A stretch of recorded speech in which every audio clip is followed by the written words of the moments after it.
the centuries, Tibet has experienced many influential people that have formed their religion and culture as a whole. One such person is Padmasambhava. Padmasambhava was a talented Buddhist monk who at a young age was gifted with the ability to understand even the most difficult works and teachings of Buddhism. From this amazing capability, he was envied and held at high esteem.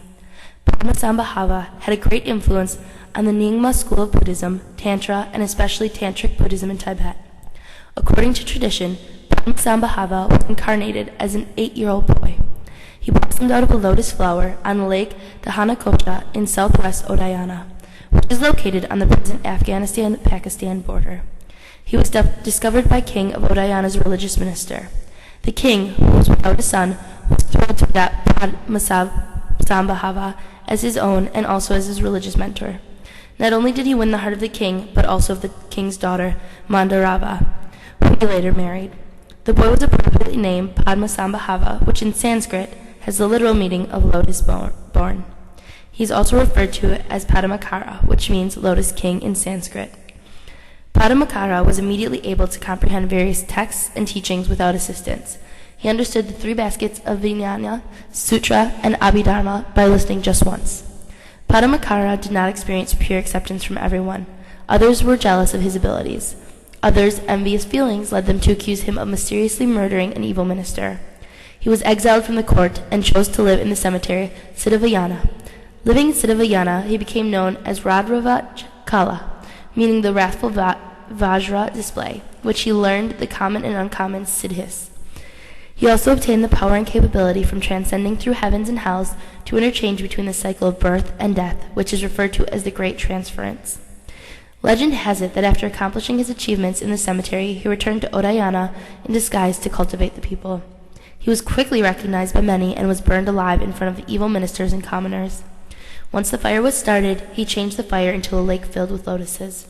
He placed himself on one of the lotuses, and in doing this, he won over the faith of the king, ministers, and the people. Meanwhile, Tibet was suffering from evil deities present in their homeland. Xitt07am, an Indian monk and philosopher, was attempting to build what was to be the first monastery of Tibet, but any efforts to construct the building during the day were destroyed by the deities at night. Feeling helpless and knowing that he needed someone spiritually greater than himself to defeat the deities, Xitt07am advised the king of Tibet to send for Padmakara. Xitt07am, the 38th king of Tibet, listened to the advice and sent Xitt07am and his men to invite Padmakara to conquer the evil deities. Tradition also states that Padmakara was already waiting for the invitation and agreed to go without accepting their offer of gold, explaining that everything in his vision was already gold. Throughout the journey to Tibet, encounters with the evil deities led him to convert them to protectors of Tibetan Buddhism. Upon arriving to Tibet, Padmakara gained the trust and admiration of the king Xitt07am immediately. With this trust, he married xitt07am, a lady of the court who became his sexual tantric consort and helped him in his teachings and his works. He also built the first monastery in Tibet with the assistance of Kshetra, which was used to initiate the first monks and introduce the Tibetans to Tantric Buddhism. With all of this, he received the name Guru Rinpoche, in translation meaning precious master. Although he accomplished a lot in Tibet, he was only present in the land for 18 months, that is often stretched into 35 years, possibly because of the great deal of influence he had in Tibet. Such influence was at first the monastery he built, where he helped translate the Dharma teachings, focusing primarily on Tantra portion. He also acquired 25 primary disciples and numerous others that listened and followed his teachings. Padmakara was the principal founder of the Nyingma school of Buddhism, and he established it in the land of Tibet. The school lasted as the only school of Buddhism in Tibet from the 8th to 11th century. The reasoning for this success has been attributed to the supporters never holding political power.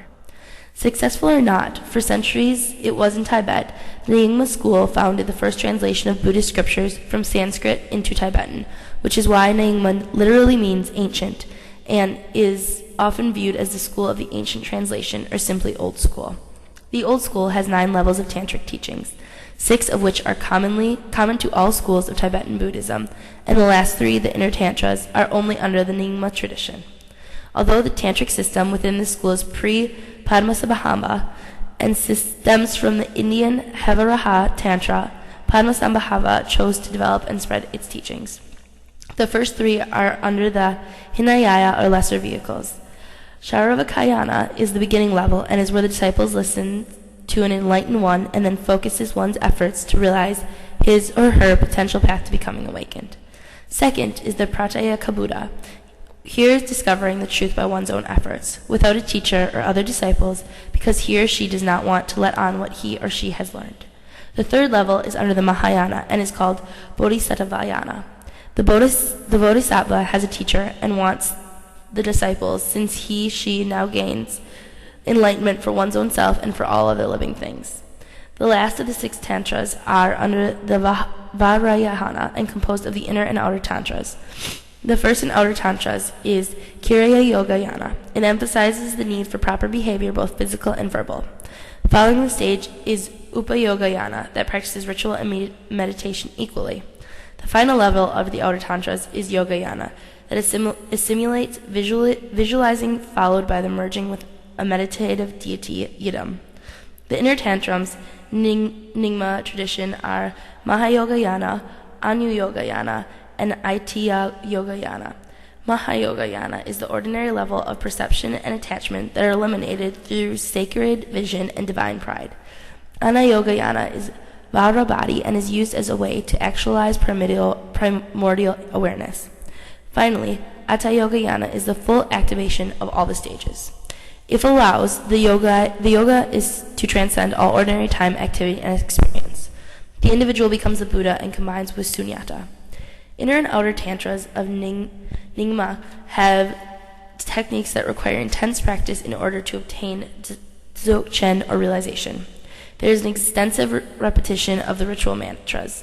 The yoga in his meditation uses pranayama, yantra, and the use of mudras. There are special visual aids, such as cosmic mandala diagrams, which teach the way to spiritual enlightenment. Ritual objects are also used, which include the vajra and bell, a hand drum, along with other tools and musical instruments. The most important of the techniques are the secretive oral transmissions given to the disciple by a tantric master. Padmasambhava sought to implement these teachings and techniques in Tibet Buddhism through historic initiation. This method is referred to as dokchen.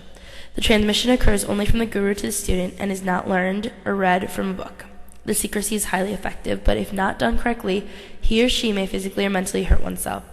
Padmasambhava instilled this practice in Tibetan Buddhism and wanted to keep Tantric Buddhism alive in Tibet during its decline under the reign of King Langdharma.